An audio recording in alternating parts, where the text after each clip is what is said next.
Hi, and welcome to this live reading from Into the Light by Kate McWilliams, and this is presented by Itsy Bitsy Book Bits. Chapter 1, Ellie. No one told me living my dream would be so constantly terrifying.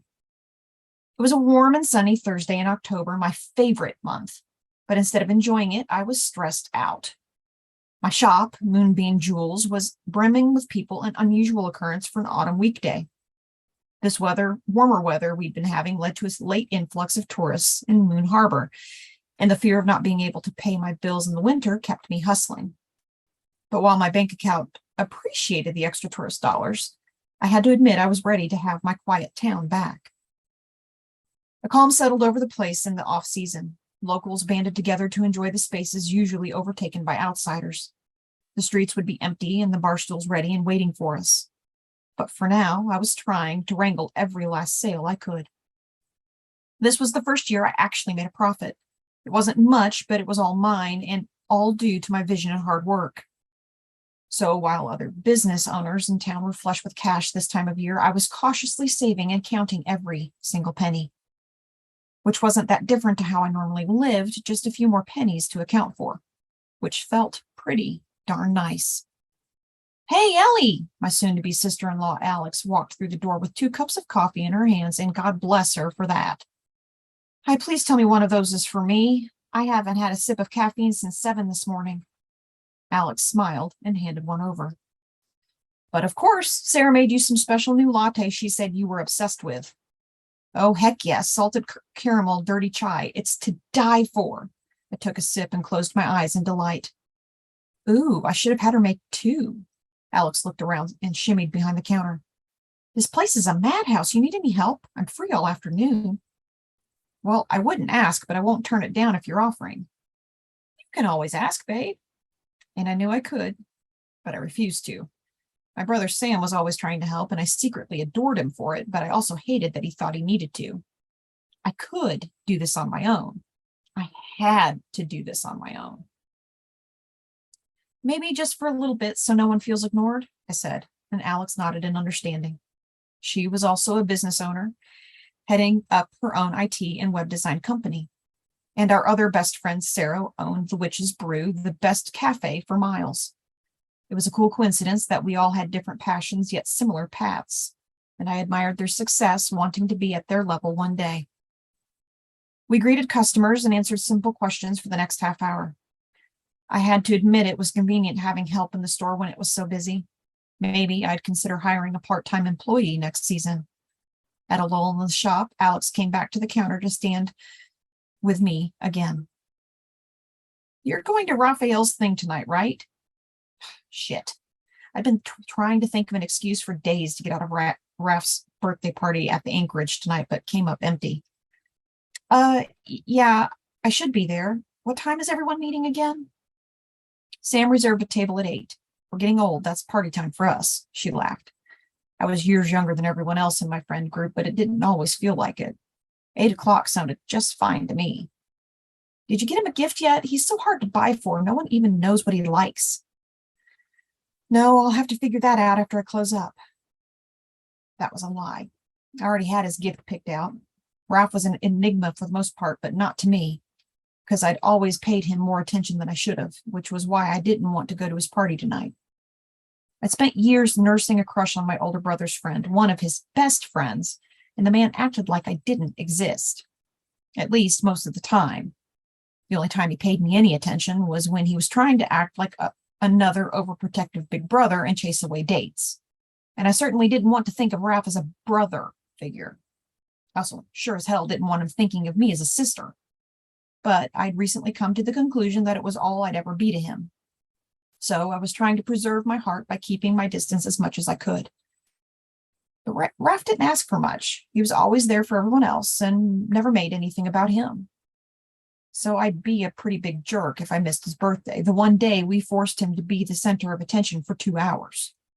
I'd go, I'd smile, bring a gift, be nice, but my heart would break the whole time. And I'll probably end up eating a pint of Ben & Jerry's alone in bed afterward. "Excuse me, miss." I shook my head free of that image and turned to see an older lady with her hand up, looking for assistance by the glass display case on the side wall of the store, the case that held all the most expensive pieces. I tried to not let my excitement turn me giddy and plastered on my warmest, welcoming smile. "Hello there, how can I help you?" "I was just admiring this necklace here." She pointed to a piece I made with sea glass set in 18-karat gold. Score. "Ah, yes, that's from one of my favorite collections." "Do you make all of these?" she asked as I pulled the piece from the case and set it on a black velvet display board. "Yes, I do," I smiled proudly. "This necklace has a charm made from sea glass I found at the cove down by the lighthouse." I pointed in the direction of our town's main landmark. People loved that stuff. "Oh, my word, how lovely." She ran a wrinkled hand down the chain. "How much is it?" I always had a moment of panic when people asked about pricing, because the perpetually broke girl in me could never imagine spending this much on something that wasn't a necessity. But I was a salesperson, a small business owner, and these tourists were not broke girls. They more often than not had more money than I could ever imagine. So I pulled up my big girl panties and faked confidence. "This piece is $350. My sales smile made my cheek tick, but I kept it up and watched her eye the piece again, toying with the charm. "It really is lovely," she said, pulling her hand back and looking in the case once more. "I'll take it." "Wonderful. I'll wrap it up for you." I took the necklace and turned to grab a box from the shelf behind me, letting out all the breath in my lungs as I did. This is how each sale went, with, well, the bigger ones at least. I didn't know if I'd ever get used to taking people's money for the things I made. Imposter syndrome was a real bitch. But I'd long since decided to fake it till I make it. I tied a royal blue bow around the box and placed it in a paper bag. Alex gave me a smile and an approving nod from across the store. After running the lady's credit card, I thanked her and moved on to the next person with money to burn. And while a little part of me did a giddy dance inside at each and every sale, another very real part of me flashed a warning. Don't get too comfortable. Don't get cocky. Don't act like you've made it. I didn't think I'd ever get used to success, and a big part of me never wanted to. Being a broke girl was what gave me the drive to start my business. The drive to work hard, sometimes 70 hours a week, to make a living and not have to go back to substitute teaching or worse, a regular old 9 to 5. So I was fine being a perpetual broke girl, whether my bank account had money in it or not. I just really rather liked when it did. After I closed up for the day, I headed out to pick up Raphael's gift. The sidewalk was still full of people strolling and window shopping. The breeze coming off the harbor was cool enough to give me goosebumps, but still warmer than usual for early October. The sun was setting, and it cast an orange glow over the water. I took a moment to appreciate the view. I'd grown up in Moon Harbor. I left it for college in Vermont, but knew I would move back as soon as I'd graduated. When my parents died, I almost considered leaving forever. But those years made me realize this was my home, and staying here allowed me to keep a piece of them with me forever. Laughter made its way toward me, carried on the breeze. I saw the tables outside Landry's restaurant were filled. Families and friends eating, chatting, laughing, making memories. It was easy to forget to do that sometimes when I was so focused on surviving. Maybe this was a good reminder to do a little living. Tonight could be a start. If I had to go out and celebrate the man I secretly wanted but could never have, then I should at least force myself to have a good time. Enjoy the night with my friends. Make some memories. I walked another few blocks and turned into McClintock's. This shop had been around since before I was born, and while it was mostly catered to tourists, it was a Moon Harbor classic for a reason. Gus, the old man who owned the shop and practically like an uncle to me, sat behind the counter looking ready to call it a night.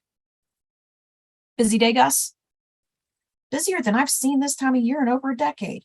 How you doing down there?" he asked, throwing a thumb in the direction of my shop. "Oh, pretty good. Happy to get a last-minute boost before winter."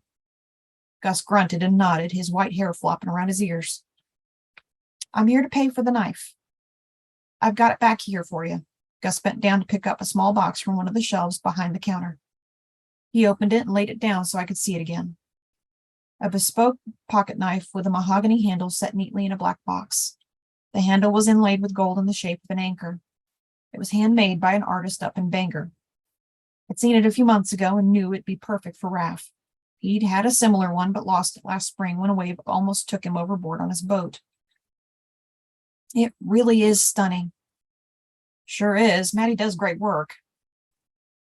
How much? I asked, rifling through my purse to find my wallet. Gus looked me over, one eye narrowing. Well, now, Ellie, let's just say 50. My shoulders dropped and I cocked my head at him. Gus, no, I know it's worth way more than that.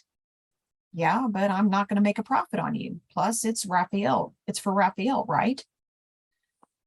Come on, Gus, I'm not a kid anymore. I own a business on Harbor Street, too. I can pay retail. It's not about that. I wouldn't feel right taking that much money from you. I'll sell it to you for cost. Now stop arguing. I huffed, but he just shook his head and smiled as I handed over cash.